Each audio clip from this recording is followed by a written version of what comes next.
Moderní učební pomůcky, využívání informačních technologií, zkvalitnění výuky. To je nabídka nového projektu Evropské unie Peníze školám. Díky dotaci jsme do naší malotřídky mohli přijmout dalšího učitele. Děti mají tak lepší podmínky k výuce.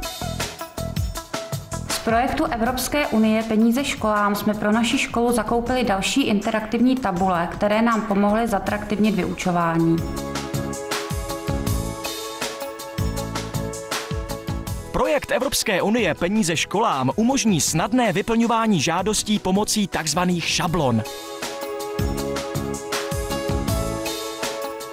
Informace o projektu najdete na webových stránkách www.eupenízeskolám.cz.